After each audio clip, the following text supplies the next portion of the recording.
Hello, जय हिंद दोस्तों। मैं हूं इंद्रजीत प्रजापति। आप सभी का स्वागत करता हूं। यूपी पुलिस एसआई और एएसआई परीक्षा के लिए आज हम सामान्य हिंदी के प्रैक्टिस सेट लाने वाले हैं, जिसमें आज का हमारा पहला प्रैक्टिस सेट होगा। हम इस प्रैक्टिस सेट में बात करेंगे सामान्य हिंदी और अन्य भारतीय भाषाएं से संबंधित 50 बहुविकल्पीय प्रश्नोत्तर। चलिए हम बात करते हैं। आज का हमारा पहला प्रश्न क्या होगा। हिंदी भाषा की उत्पत्ति किस अपभ्रंश से हुई है? हिंदी भाषा की उत्पत्ति किस अपभ्रंश से हुई है? फटाफट इसका सही जवाब देंगे। ऑप्शन ए मगधी, या ऑप्शन बी सौरसेनी, या ऑप्शन सी अर्धमगधी, या ऑप्शन डी खस। कौन सी अपभ्रंश से हुई है हिंदी भाषा की उत्पत्ति? इसका राइट आंसर क्या होगा? Option B Sauraseni. चलिए अगला प्रश्न देखते हैं। Question number 2। भारतीय संविधान के किस अनुच्छेद में हिंदी को राजभाषा घोषित किया गया है? भारतीय संविधान के किस अनुच्छेद में हिंदी को राजभाषा घोषित किया गया है? इसका राइट आंसर क्या होगा? ऑप्शन ए अनुच्छेद 343, या ऑप्शन बी अनुच्छेद 351, या ऑप्शन सी अनुच्छेद 340, या ऑप्शन डी अनुच्छेद 348। इसका सही जवाब क्या होगा? ऑप्शन ए अनुच्छेद 343। अगला क्वेश्चन नंबर 3। हिंदी दिवस कब मनाया जाता है?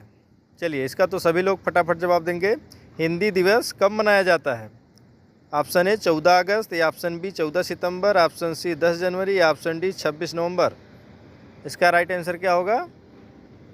हिंदी दिवस 14 सितंबर को मनाया जाता है। Option B is right answer. Next अगला क्वेश्चन नंबर 4। विश्व हिंदी दिवस किस तिथि को मनाया जाता है? इस चीज़ को ध्यान दीजिएगा। अभी पिछले प्रश्न में हमने देखा हिंदी दिवस कब मनाया जाता है। यह है विश्व हिंदी दिवस किस तिथि को मनाया जाता है। तो विश्व हिंदी दिवस कब मनाया जाता है? ऑप्शन ए 10 जनवरी, या ऑप्शन बी 14 सितंबर, या ऑप्शन सी 5 जून, या ऑप्शन डी 2 अक्टूबर। इसका राइट आंसर क्या होगा? Option A 10 January. नेक्स्ट अगला क्वेश्चन है क्वेश्चन नंबर 5। हिंदी की आदि जननी किसे माना जाता है? हिंदी की आदि जननी किसे माना जाता है? ऑप्शन ए पाली, या ऑप्शन बी प्राकृत, या ऑप्शन सी अपभ्रंश, या ऑप्शन डी संस्कृत। इसका राइट आंसर क्या होगा क्वेश्चन नंबर 5 का? Option D Sanskrit is right answer. Next अगला क्वेश्चन है क्वेश्चन नंबर 6। ब्रजभाषा हिंदी की किस उपभाषा के अंतर्गत आती है? ब्रजभाषा हिंदी की किस उपभाषा के अंतर्गत आती है? ऑप्शन ए पूर्वी हिंदी, या ऑप्शन बी पश्चिमी हिंदी, या ऑप्शन सी राजस्थानी हिंदी, या ऑप्शन डी पहाड़ी हिंदी। इसका राइट आंसर क्या होगा? ऑप्शन बी पश्चिमी हिंदी। नेक्स्ट अगला क्वेश्चन नंबर 7। मैथिली किस राज्य की प्रमुख बोली है? मैथिली भाषा जो है किस राज्य की प्रमुख बोली है? ऑप्शन ए उत्तर प्रदेश, या ऑप्शन बी मध्य प्रदेश, या ऑप्शन सी बिहार, या ऑप्शन डी हरियाणा। इसका राइट आंसर क्या होगा? Option C Bihar. नेक्स्ट अगला क्वेश्चन है हिंदी भाषा की लिपि क्या है?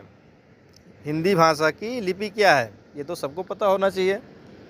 ऑप्शन ए गुरुमुखी, या ऑप्शन बी देवनागरी, या ऑप्शन सी रोमन, या ऑप्शन डी फारसी। इसका राइट आंसर क्या होगा? Option B Devanagari. नेक्स्ट अगला क्वेश्चन नंबर 9। खड़ी बोली का दूसरा नाम क्या है? तो हिंदी खड़ी बोली बोली जाती है, इसका दूसरा नाम क्या है खड़ी बोली का? ऑप्शन ए कौरवी, या ऑप्शन बी मगही, या ऑप्शन सी बघेली, या ऑप्शन डी हरियाणवी। इसका राइट आंसर क्या होगा? Option A कौरवी। नेक्स्ट अगले क्वेश्चन की बात करते हैं क्वेश्चन नंबर 10।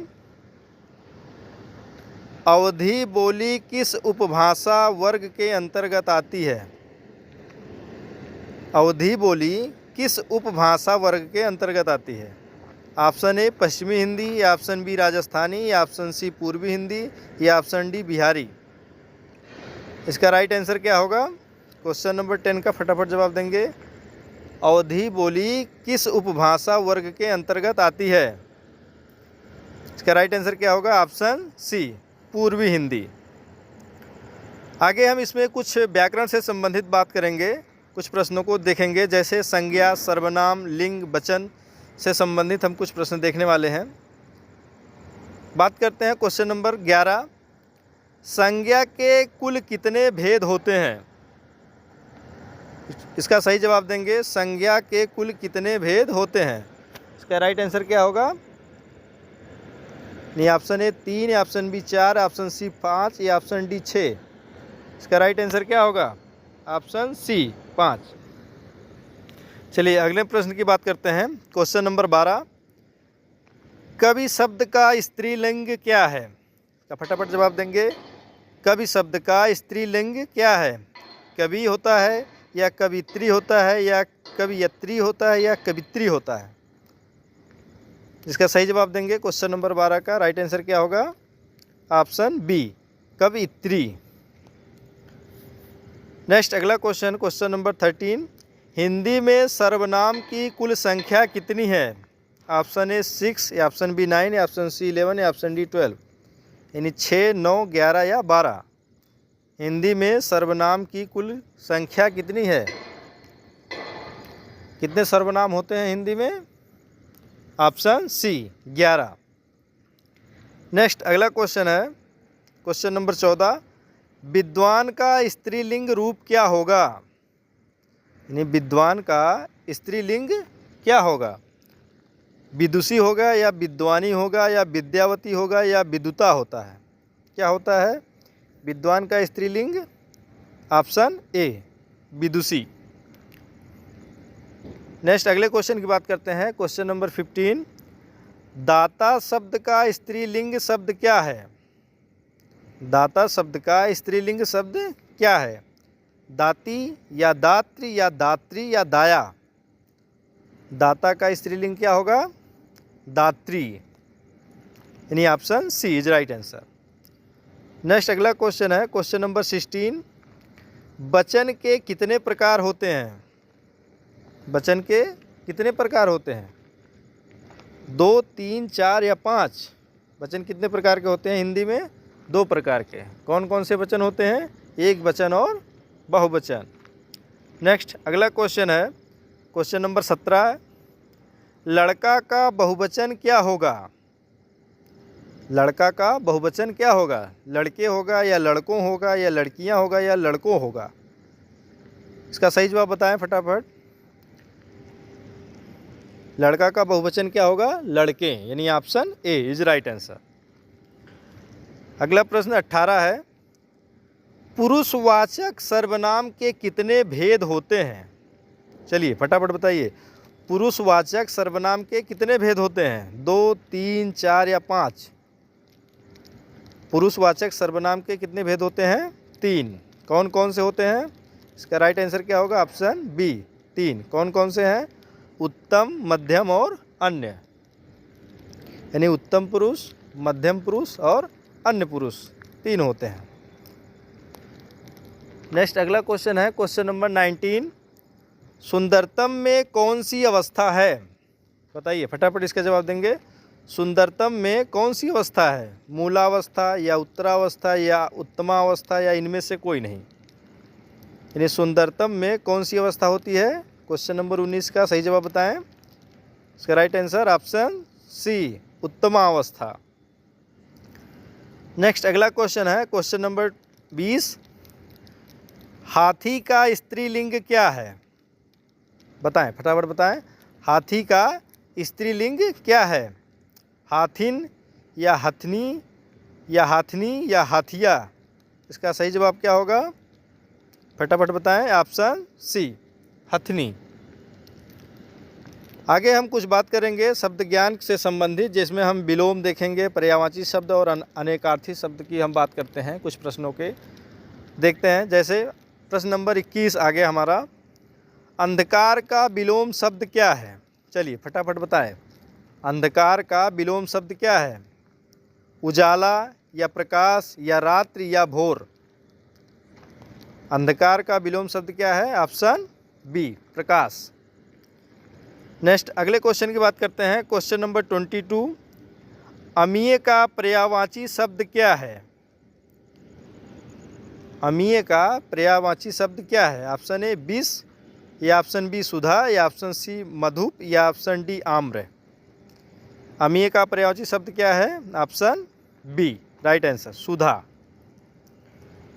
नेक्स्ट अगले क्वेश्चन की बात करते हैं। क्वेश्चन नंबर 23 है, अन्य और अन्य शब्द युग्म का सही अर्थ क्या है? अन्य और अन्य शब्द का सही अर्थ क्या है?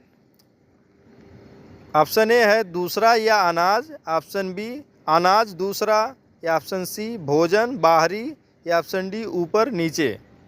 इसका सही जवाब क्या होगा? अन्य मीन्स होता है दूसरा, और अन्य मीन्स क्या होता है? अनाज। तो इसका राइट आंसर क्या होगा? ऑप्शन ए दूसरा और अनाज। नेक्स्ट अगले क्वेश्चन की बात कर देंगे। क्वेश्चन नंबर 24, चर्म और चरम का सही युग्म क्या है? चर्म और चरम का सही युग्म क्या है? चर्म मीन्स क्या होता है? चमड़ा, और चरम मीन्स क्या होता है? अंतिम। यानी इसका राइट आंसर क्या होगा?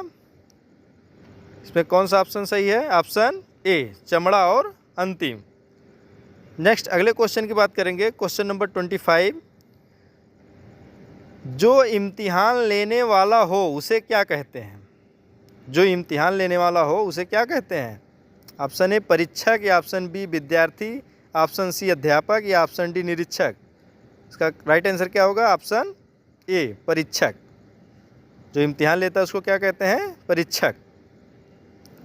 नेक्स्ट अगले क्वेश्चन की बात करते हैं। क्वेश्चन नंबर 26, अविभाज्य शब्द का अर्थ क्या है? यानी अविभाज्य शब्द का अर्थ क्या है? ऑप्शन ए जिसका विभाजन ना किया जा सके, ऑप्शन बी जिसका अंत ना हो, या ऑप्शन सी जो दिखाई ना दे, या ऑप्शन डी जो नष्ट ना हो। इसका सही जवाब क्या होगा? ऑप्शन ए जिसका विभाजन ना किया जा सके।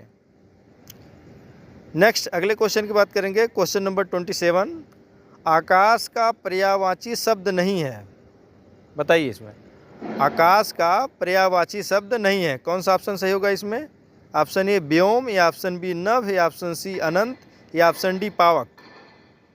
इसका राइट आंसर क्या होगा? आकाश का पर्यायवाची शब्द नहीं है, कौन सा है? ऑप्शन डी पावक। पावक किसका पर्यायवाची है? अग्नि का। नेक्स्ट अगले क्वेश्चन की बात करेंगे। क्वेश्चन नंबर 28, अस्थावर का विलोम शब्द क्या है? अस्थावर का विलोम शब्द क्या है? अस्थावर मतलब क्या होता है? जो एक स्थान पर स्थित हो उसे अस्थावर कहते हैं। तो इसका विलोम शब्द क्या होगा? चंचल होगा, या चेतन होगा, या जंगम होगा, या जड़ होगा। इसका राइट आंसर क्या होगा? ऑप्शन सी जंगम। नेक्स्ट अगले क्वेश्चन की बात करते हैं। क्वेश्चन नंबर 29, कमल का पर्यायवाची शब्द है। कमल का पर्यायवाची शब्द क्या है? जलज, या नीरद, या वारिद, या बादल। कमल का पर्यायवाची शब्द क्या है? इसका राइट आंसर बताएं। ऑप्शन ए जलज। जलज किसका पर्यायवाची है? कमल का। नेक्स्ट क्वेश्चन नंबर 30, हर्ष का विलोम शब्द क्या है? हर्ष का विलोम शब्द क्या है? फटाफट बताएं। ए खुशी, या बी विषाद, या ऑप्शन सी उल्लास, या ऑप्शन डी आनंद। हर्ष का विलोम शब्द क्या होगा इसमें? ऑप्शन बी विषाद। आगे हम इसमें कुछ प्रश्न की बात करेंगे, मुहावरे और लोकोक्तियाँ की। देखते हैं प्रश्न संख्या 31 क्या है? हाथ पैर मारना मुहावरे का क्या अर्थ है? बताएं फटाफट। हाथ पैर मारना मुहावरे का क्या अर्थ है? लड़ाई करना, या प्रयत्न करना, या तैरना, या भाग जाना। हाथ पैर मारना मुहावरे का क्या अर्थ होगा? ऑप्शन बी प्रयत्न करना। आगे बात करेंगे क्वेश्चन नंबर 32, आसमान पर चढ़ना का अर्थ क्या है? बोलिए फटाफट इसका जवाब देंगे। आसमान पर चढ़ना का अर्थ क्या है?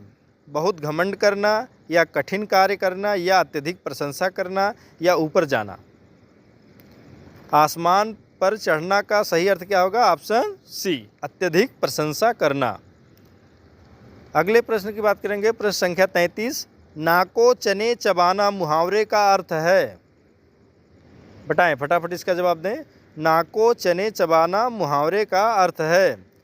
ऑप्शन ए बहुत तंग करना, या ऑप्शन बी भूख लगना, या ऑप्शन सी अपमानित करना, या ऑप्शन डी कठिन परीक्षा देना। नाको चने चबाना मुहावरे का क्या अर्थ है? बहुत तंग करना। अगला प्रश्न है प्रश्न संख्या 34। अधजल गगरी छलकत जाए लोकोक्ति का अर्थ क्या है? चलिए फटाफट जवाब देंगे तो सभी जानते होंगे। अधजल गगरी छलकत जाए लोकोक्ति का अर्थ क्या है? ऑप्शन ए कम गुण वाला व्यक्ति दिखावा अधिक करता है, या ऑप्शन बी मटका आधा भरा होना, या ऑप्शन सी पानी गिरना, या ऑप्शन डी अत्यधिक ज्ञान होना। इसका राइट आंसर क्या होगा? ऑप्शन ए कम गुण वाला व्यक्ति दिखावा अधिक करता है। नेक्स्ट अगला हम क्वेश्चन संख्या 35 की बात करेंगे। श्री गणेश करना का अर्थ क्या है? चलिए फटाफट जवाब देंगे। श्री गणेश करना का अर्थ क्या है? ऑप्शन ए अंत करना, या ऑप्शन बी पूजा करना, या ऑप्शन सी प्रारंभ करना, या ऑप्शन डी हवन करना। हम किसी कार्य को करते हैं तो श्री गणेश बोलते हैं, तो उसका मतलब क्या हुआ? प्रारंभ करना, यानी option C is right answer, प्रारंभ करना। आगे हम कुछ बात करेंगे साहित्य और अन्य भारतीय भाषाओं से संबंधित। चलिए प्रश्न संख्या 36 देखते हैं। गबन उपन्यास के लेखक कौन हैं? चलिए फटाफट इसका जवाब देंगे, सभी बताएं। गबन उपन्यास के लेखक कौन हैं? ऑप्शन ए जयशंकर प्रसाद, या ऑप्शन बी मुंशी प्रेमचंद, या ऑप्शन सी निराला, या ऑप्शन डी यज्ञ। इसका राइट आंसर क्या होगा? Option B Munshi Premchand. Next अगला हम बात करेंगे क्वेश्चन नंबर 37। रामचरितमानस किस भाषा में लिखी गई है? चलिए इसका जवाब देंगे फटाफट। रामचरितमानस किस भाषा में लिखी गई है? ब्रज भाषा, या अवधी भाषा, या खड़ी बोली, या मैथिली। इसका राइट आंसर क्या होगा? ऑप्शन बी अवधी भाषा। रामचरितमानस के लेखक कौन है? गोस्वामी तुलसीदास। नेक्स्ट अगले प्रश्न की बात करेंगे, प्रश्न संख्या 38। 1 इंच मुस्कान के रचनाकार कौन है? 1 इंच मुस्कान के रचनाकार कौन है? मन्नू भंडारी व राजेंद्र यादव, या प्रेमचंद, या यशपाल, या कमलेश्वर। इसका राइट आंसर क्या होगा? ऑप्शन ए मन्नू भंडारी व राजेंद्र यादव। नेक्स्ट अगले प्रश्न की बात करेंगे, प्रश्न संख्या 39। हिंदी का प्रथम पत्र कौन सा था? बताएं, इसका फटाफट जवाब दें। हिंदी का प्रथम पत्र कौन सा था? उदंत मार्तंड, या बनारस अखबार, या हरिश्चंद्र मैगजीन, या प्रताप। इसका राइट आंसर क्या होगा? उदंत मार्तंड, यानी हिंदी का प्रथम पत्र कौन सा था? उदंत मार्तंड। अगला बात करेंगे प्रश्न संख्या 40। भारत के संविधान की 8वीं अनुसूची में कितनी भाषाएं शामिल हैं? भारत के संविधान की 8वीं अनुसूची में कितनी भाषाएं शामिल हैं? 18, 20, 22 या 24। कुल कितनी भाषाएं हैं? 22 भाषाएं। ऑप्शन सी, यानी 22 भाषाएं बोली जाती हैं। तेलुगु किस राज्य की राजकीय भाषा है? प्रश्न संख्या 41। फटाफट जवाब देंगे। तेलुगु किस राज्य की राजकीय भाषा है? यानी कर्नाटक, या आंध्र प्रदेश, या तमिलनाडु, या केरल। इसका सही जवाब देंगे। तेलुगु किस राज्य की राजकीय भाषा है? Option B Andhra Pradesh. Next अगले प्रश्न की बात करते हैं, प्रश्न संख्या 42। मराठी भाषा की लिपि क्या है? मराठी भाषा की लिपि क्या है? ऑप्शन ए गुरुमुखी, या ऑप्शन बी देवनागरी, या ऑप्शन सी तेलुगु, या ऑप्शन डी कन्नड़। मराठी भाषा की लिपि क्या है? ऑप्शन बी देवनागरी लिपि। नेक्स्ट अगले प्रश्न की बात करेंगे, प्रश्न संख्या 43। कामायनी महाकाव्य के रचयिता कौन है? चलिए फटाफट बताएं। ये Mahadevi Verma, B Sumitranandan Pant, C Jaishankar Prasad, D Suryakant Tripathi Nirala. Kamayani महाकाव्य के रचयिता कौन है? Jaishankar Prasad. Option C is right answer. अगला प्रश्न संख्या 44 बात करेंगे, मलयालम मुख्य रूप से किस राज्य में बोली जाती है? मलयालम भाषा किस राज्य में बोली जाती है? तमिलनाडु, कर्नाटक, केरल, गोवा किस राज्य में बोली जाती है? Malayalam. Option C Kerala is right answer. अगला प्रश्न संख्या 45, ज्ञानपीठ पुरस्कार पाने वाले प्रथम हिंदी लेखक कौन थे? ज्ञानपीठ पुरस्कार पाने वाले प्रथम हिंदी लेखक कौन थे? ए रामधारी सिंह दिनकर, बी सुमित्रा नंदन पंत, सी यज्ञेय या डी महादेवी वर्मा। ज्ञानपीठ पुरस्कार पाने वाले प्रथम हिंदी लेखक कौन थे? ऑप्शन बी सुमित्रा नंदन पंत। अगला प्रश्न संख्या 46, कचनार उपन्यास के रचनाकार कौन हैं? कचनार उपन्यास के रचनाकार कौन हैं? ए वृंदावन लाल वर्मा या ऑप्शन बी यशपाल, सी इलाचंद्र जोशी, डी जैनेन्द्र। प्रश्न संख्या 46 का राइट आंसर क्या होगा? कचनार उपन्यास के रचनाकार कौन है? Option A Vrindalal Verma. अगला प्रश्न संख्या 47 की बात करेंगे। डोगरी भाषा मुख्य रूप से कहाँ बोली जाती है? चलिए फटाफट इसका जवाब देंगे। डोगरी भाषा मुख्य रूप से कहाँ बोली जाती है? ए असम, बी जम्मू कश्मीर, सी उड़ीसा, डी सिक्किम। इसका राइट आंसर क्या होगा? डोगरी भाषा कहाँ बोली जाती है? Option B Jammu Kashmir. अगला बात करेंगे प्रश्न संख्या 48, पृथ्वीराज रासो के रचयिता कौन है? चलिए इसका जवाब देंगे। पृथ्वीराज रासो के रचयिता कौन है? A Kabir, B Tulsidas, C Chandbardai या डी सूरदास। पृथ्वीराज रासो के रचयिता कौन है? Option C Chandbardai. अगला प्रश्न संख्या 49, भारत में सर्वाधिक बोली जाने वाली दूसरी भाषा कौन सी है? भारत में सर्वाधिक बोली जाने वाली दूसरी भाषा कौन सी है? ए तेलुगु, बी मराठी, सी बांग्ला या डी तमिल। इसका राइट आंसर क्या होगा? प्रश्न संख्या 49 का सही जवाब देंगे। भारत में सर्वाधिक बोली जाने वाली दूसरी भाषा कौन सी है? Option C Bangla. अगला और अंतिम प्रश्न है, चलिए बात करते हैं। हिंदी को संघ की राजभाषा के रूप में कब स्वीकार किया गया? इसका सही जवाब देंगे। हिंदी को संघ की राजभाषा के रूप में कब स्वीकार किया गया? 15 अगस्त 1947, 26 जनवरी 1950, 14 सितंबर 1949 या 10 दिसंबर 1948। हिंदी को संघ की राजभाषा के रूप में कब स्वीकार किया गया? इसका राइट आंसर क्या होगा? ऑप्शन सी 14 सितंबर 1949। इसीलिए 14 सितंबर को क्या मनाया जाता है? हिंदी दिवस। आज के लिए हम केवल 50 प्रश्न हैं। इसी तरीके से हम 50 प्रश्नों के आपको हिंदी के हर विषयों से संबंधित, हर सब्जेक्ट से संबंधित आपके प्रश्न हम लाते रहेंगे।